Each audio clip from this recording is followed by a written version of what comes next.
What happens when a deadly tree scorpion invades a green ant kingdom? It's a call to arms, to defend the empire.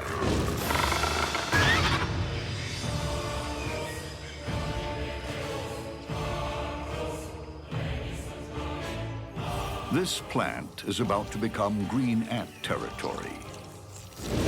In less than a day, they will swarm over its leaves and bend them to their will.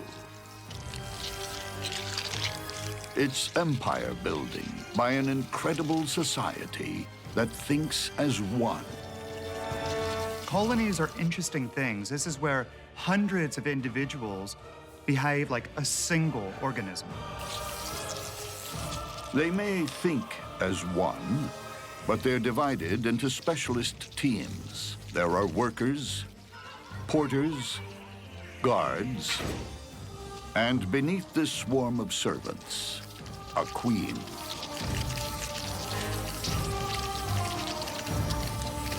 In an ant colony, the queen is by far the most valuable thing. She sits there day in, day out, pumping out hundreds of eggs. Construction on the queen's castle is underway. It's an ambitious undertaking, but every green ant is a born engineer with equipment to match. Up front, its mandibles are like a hydraulic press, lined with razor teeth. On a human scale, they could lift a 7-ton truck. In the ants' world, they can slice off a limb or hold up a roof. Imagine us being able to lift something hundreds of times our body weight using just our mouth. With their jaws and legs, ants become heavy machinery, pulling massive leaves into a cocoon. For adhesive, they use silk spun from larvae, carried around like living bags of glue. But this Army Corps of Engineers isn't just building a new kingdom, they're defending it. For other bugs, it's become a no-go zone. Any breach is met with overwhelming force. The strength of green ants is in numbers. While some of them will pin the prey down, others will come by and bite it over and over and over again until it's defeated. Like a crack commando unit, a squad immobilizes the beetle, while others start slicing it up. Green ants can capture and butcher a beast in just minutes. But some creatures can be too hot to handle. Like this killer, descended from the first bugs to crawl on land 300 million years ago. The tree scorpion. It's a wily opponent, built for a quick kill. It has size and sting on its side. It captures prey by stinging it with this venom, grabbing it with the pinchers, and then tearing it apart and eating it. The tree scorpion stalks the lower rainforest canopy. There's nowhere it's scared to go. It fears no one. Scorpions are hunters. Scorpions will basically take whatever they're able to successfully capture. Insects, other scorpions, they'll attack a wide range of different animals. Insects, spiders, but also one of the things that's most notable about scorpions is that scorpions are major predators on other scorpions. In fact, scorpions may be the most important predator on other scorpions.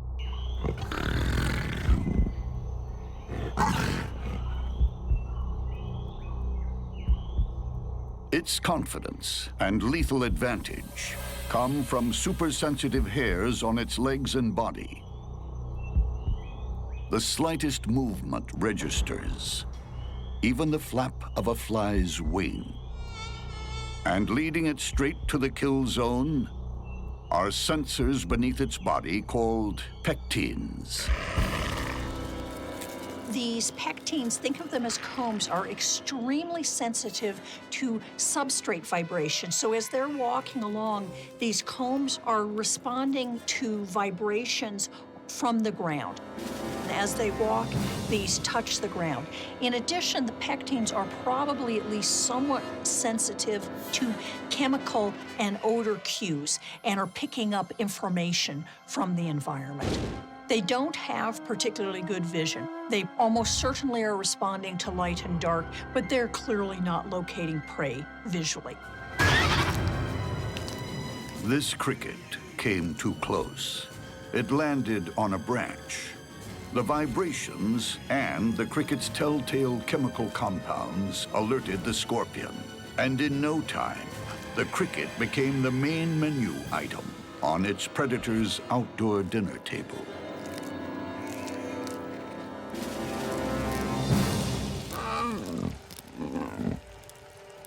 The tree scorpion has bizarre table manners. Its mouth has claws.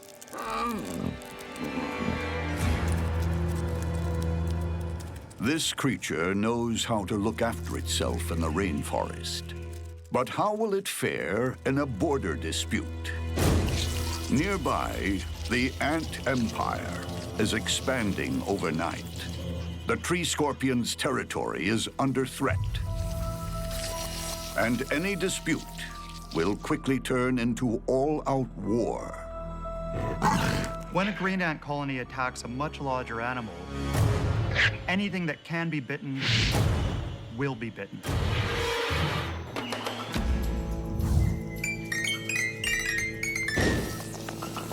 When green ants invade your territory, they don't negotiate.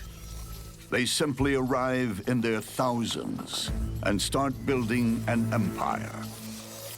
There's no diplomacy, no discussion.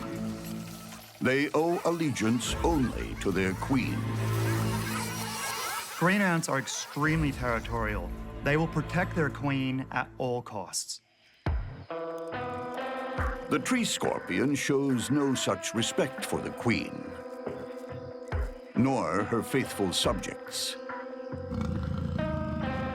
It's been spotted by a lone scout. It's David versus Goliath. But no one's told the green ant.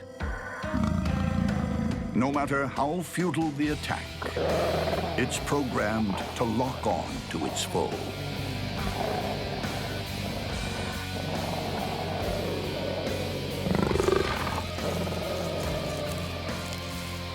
The scout is easily dispatched, but it has sent out a chemical distress signal.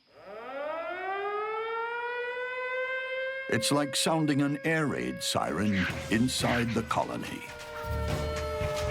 The defensive strategy of the green ants is built all around teamwork, sending out chemical messages that'll bring in lots of ants.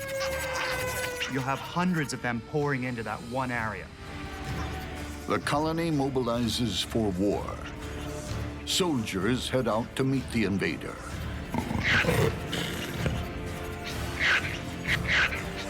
The tree scorpion tries to beat a retreat, but it's surrounded. This is where the real fight begins. Once the green ants start operating as a team, their effectiveness takes an exponential leap. It's a case of 1 + 1 = 3. Ant numbers swell quickly. Each attaches itself, trying to outmaneuver the giant intruder. Sensing an advantage, the ants deploy their weapon of mass destruction, a cloud of formic acid. Sprayed from each ant's abdomen, the cloud is like pouring molten lava on the scorpion's wounds.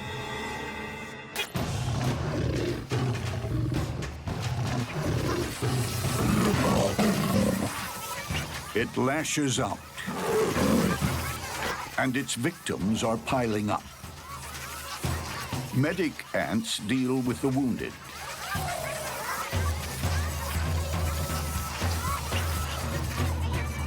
But more soldiers swarm in to replace the dead and dying. The onslaught overcomes the scorpion's last defenses. The ants are able to hold on to different parts of the scorpion so it isn't able to sting. There's a limit to how many it's able to grab with its pinchers. The scorpion is pinned, helpless. The ants then set about dismembering their victim, chewing through its joints. They start carrying away the ultimate trophy of war, the scorpion's stinger.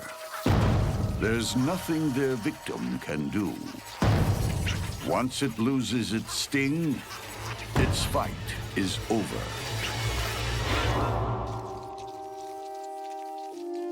Many ants have made the ultimate sacrifice. That's how the colony works.